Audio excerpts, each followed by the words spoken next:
그래서 이런 말이 있잖아요.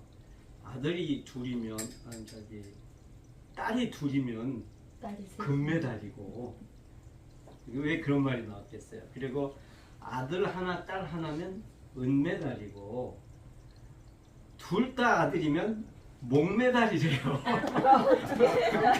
그러니까 동메달인 줄 알았더니 목메달이래요. 그게 나무 목자인지 이 목메달인지 그걸 모르겠어요. 그런데 그 부르자는 옵니다라는 거, 이건 세상 노래지만 우리한테 이렇게 많은 깨우침과 그런 걸 주는 것 같아요. 그러니까 하나님을 우리가 뭐라고 부르죠? 하나님 아버지라고 부르잖아요. 그래서 우리가 정말 크리스천이라면, 우리가 믿는 사람들이라면 말씀 안에서 이렇게 자녀 관계가 되는 건데, 하나님을 아버지라고 부를 수 있는데 어떻게 부를 수 있죠? 그냥 아버님 이렇게 부르는 게 아니잖아요. 우리는 어떻게 해요? 아빠! 아이들이 이렇게 3살, 4살 아이들이 아빠! 그러고 모든 걸 자기 원하는 걸 얘기하듯이 그런 관계란 말이에요. 하나님과의. 그런데 이제 우리가 육신의 아버님, 부모님께도 잘해야 되겠지만, 사실은 우리가 하나님을 아버지로 모셨으면 아버지에 합당한 그런 대우를 해드려야 되잖아요. 그렇죠? 나는 이제 하나님 자녀다. 그러니까 하나님 모든 걸 주셔요. 세상에 창조자시고 모든 것의 주인이신 아버님이시니까. 어떤 사람이 그랬대요. 하나님 아버지, 저한테 조금만 주세요. 그러니까 하나님은 부유하신 하나님이시니까 나한테 지금 조금만 주세요. 근데 조그마한 게 뭐 한 100억 되는 그런 돈인 거예요. 그러니까 그래요. 그래 하루만 기다려라. 이제 하나님께서 그래, 그럼 너도 하루만 기다려라. 그러니까 하루가 아니라 이제 1초만 기다려라 그러셨겠죠. 근데 하나님의 시간은 하루가 1000년 같고 1000년이 하루 같으니까 내가 요청한 것만을 보통 생각하고 있죠. 그런데 우리가 요청할 그런 자격이 있기 위해서는 또한 하나님께 우리가 올바른 자세로, 올바른 관계로 세야 되는 것이라고 이렇게 우리가 느낄 수가 있습니다. 그래서 그럼 효자가 뭐냐? 효자는 어떤 사람이 효자죠? 좋은 대학을 나와가지고 공부 열심히 해서 학벌이 좋고 좋은 직업을 가지고 돈 많이 벌어서 부모님을 막 그냥 호의호식하시게 해드리면 그게 효자인가요? 그런 것도 효의 한 부분이 될 수는 있지만 그것은 극히 일부분이죠. 부모들이 되게 바라는 건 뭐죠? 우리가 아이들 키울 때, 요즘에 우리 직접 아이를 키울 때는 잘 몰랐던 것들을 또 이제 손녀를 보면서 이렇게 느끼는 게 또 다른 것 같아요. 근데 저희도 그랬지만 그 부모도 우리 딸아이든 우리 아이들이 사위든 아이한테 할 때 뭘 바라고 하는 게 아니에요. 그죠? 그리고 뭘 대단한 게 아니라 막 어쩌다가 그렇게 막 수십 번 수백 번을 가르쳐도 잘 안 되다가 엄마 그러니까 너무 좋아하는 거예요. 근데 그게 그래가지고 동영상으로 만들어서 보냈더라고요. 그래서 보는데 첫째는 엄마 아빠 이거를 참 오랜만에 했어요. 거의 2돌 지나서 했나, 첫 돌 지나가 한 절반 정도 지나서 했나. 그런데 아직 돌도 안 됐는데 여자애는 엄마 그러는 거예요. 엄마 해봐라 그러니까 엄마 그거 이제 놀이같이 막 이렇게 부르고 다니는 거예요. 그러니까 그게 신통하더라고요. 야, 둘째가 더 똑똑한 것 같다. 첫째가 보니까 굉장히 똑똑하고 아주 굉장하더니 둘째가 또 그렇게 하니까 더 이렇게 저기해 보이더라고요. 그런데 이제 그러니까 우리가 효자라는 것은 아버지의 뜻을 알고 아버지가 뭐라고 말씀하시면 그대로 순종하는 거예요. 그러니까 첫째, 아버지의 뜻이 뭔 줄 알아야 되겠죠. 그리고 그 아버지의 뜻을 내가 이루려고 노력을 하고, 또 이 세상에 나의 뜻도 있지만 아버지의 뜻을 먼저 세워드리는 거, 그게 이제 효자인 거죠. 근데 이제 다들 언제쯤 철든다 그러죠? 죽어봐야 철든데요. 죽어봐야 이제 내일 모레 이제 뭐 한 달 남았다, 뭐 한 일주일 남았다, 혹은 죽어봐야 철든데요. 실제로 그런 예가 있었어요. 뭐 하나님을 믿을래는 차라리 내 주먹을 믿어라. 세상에 하나님이 어디 있어? 천국, 지옥이 어디 있어? 그러고 막 무시하고 애들도 교회도 못 가게 하고 막 핍박하던 사람이 있어요. 그런데 그 사람이 죽은 거예요. 죽었는데 실제로 저승사자가 나타난 거예요. 우리가 알고 있는 것과 비슷하게 검은 옷을 입은 사람이 나타나서 자기를 하나는 어둠 속으로 데려간다는 거예요. 그래서 정말 있네.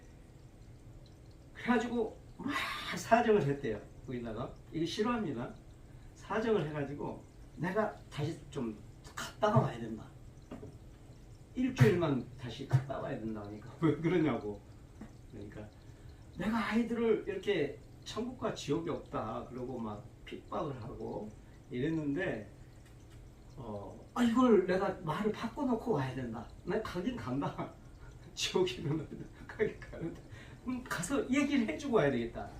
그러니까 정말로 장례식을 하고 이제 하관을 하고 있는데 거기서 뭐 뚝뚝 소리가 나서 열어보니까 이 사람이 살아난 거예요. 다시. 그래가지고 애들 보고, 야, 내가 정말 저승이 있고 그 천국과 지옥이 있고 그 죽음의 사자가 있더라. 그러니까 너희들 이제 교회 가든지 너희들 신앙생활을 해라. 그리고 일주일에 죽었대요. 정말로. 이게 좀 천주교 황창현 신부라는 분이 계세요. 이제 그러니까 좀 교회에서 뭐 이런 얘기 하기 그렇지만 그분이 실제로 1월 1일 날 어떤 사람이 와가지고 가족들 세례를 받겠다 하고 영세 받겠다 하고 막 그래서 아니 허구한 날 많은데 영세 받으라 할 때는 안 하지 왜 1월 1일 날 이렇게 와가지고 그러냐. 그러니까 사연이 있다고. 그런데 그 사연이 바로 그 사연인 거예요. 자기 아버지가 12월 20일 날 돌아가셨대. 그런데 그 일주일 전에 돌아가셨다가 다시 살아났다가 돌아가셨는데 오셔가지고 야 난 진짜 천국과 지옥이 없는 줄 알았는데 있더라. 그리고 천사도 있고 천승사도 있고 그러니까 너희들 이제 신앙생활 해라 하니까 감사하죠. 그리고 아니 건강하죠. 뭐 그래가지고 해다가 일주일 만에 2번 장례식을 하고 바로 1월 1일 날 왔다는 거예요. 그래서 그러니까 신부님이 거짓말을 지어내서 하겠어요? 실제로 자기한테 그런 일이 있었기 때문에 그 얘기를 이제 전하는 건데 저도 그래서 이거 참 이거는 좀 같이 얘기할 필요가 있다 했는데 그게 뭐냐면 아버지의 뜻을 알아야 되는 거예요. 근데 보통 우리는 부모 세대를 무시하죠. 그리고 내 뜻대로 내 생각대로 많이 나가죠. 그리고 그게 요즘에 우리들만 그런 게 아니고 애들 봐도 3살, 1살, 2살 애들도 보면 분명히 자기 뜻이 있어요. 요즘엔 주관이 강하더라고요. 가지고 그거 아니야. 그 말을 제일 먼저 배웠어요. 아니 텔레비전 뭐 이렇게 쭉 프로그램이 얼마나 많아요. 교육 프로그램이. 그러니까 엄마가 이제 그 삼창이 갖고 이렇게 해서 자꾸 좋은 걸 들려주려고 그거 아니야. 아직 다른 말은 잘 못하는데 그거 아니야. 그래가지고 뜻이 분명해요. 그리고 이번에는 또 곤란한 게 이제 딸아이가 집들이를 해서 이제 갔다가 나오는데 이 손자 녀석이 난 할아버지 차 타고 갈 거야 막 자꾸 그러는 거예요. 그러니까 아니 할아버지 차 안 가져왔어. 그랬더니 아니야 난 할아버지 차 타고 갈 거야. 그러면서 이제 좀 좋아하긴 해요 할아버지하고 할머니를. 그런데 조그만 아이서부터 시작해가지고 7살, 5살, 7살 되면 미운 7살이라고 하잖아요. 엄마하고 부모 뜻하고 전혀 다르게 안타까운 심정을 모르고. 그런데 이게 초등학교 때는 좀 그래도 말을 좀 듣는 듯한데 이제 중학교 돼갖고 중2 정도 되면은 부모 말 듣는 사람 없어요. 다 제각각이지. 그래서 오늘 이제 말씀을 듣다가 원래 지금 우리가 우리 엘린 비전 교회에서는 지금 주기도문 마태복음 5장 6절에서부터 6장 9절에서부터 13절 사이는 주기도문을 묵상하고 있어요. 근데 아주 짧은 거잖아요. 주기도문은 앞에 3절 됐어요. 전부 6절밖에 안 돼요. 그런데 그런데 그 짧은 그 6개의 규절 속에 우리가 정말 기도해야 될 것, 우리의 신앙 생활, 그리고 우리가 어떻게 살아야 할 것인가에 대한 것이 아주 함축되어 있어요. 그래서 우리가 지금 묵상하고 있는데 마침 오늘 두려워하지 않은 옵니다 이 노래가 나오니까 이렇게 서로 감흥이 되는 것 같았어요. 그래서 오늘 이제 주기도문은 여러분이 수없이 많이 드려왔고 그래서 다시 여기서 복록은 하지 않겠습니다만 이 말씀을 오늘 참 최우선 교수님 가곡 참 좋네요. 그 마중이라는 거.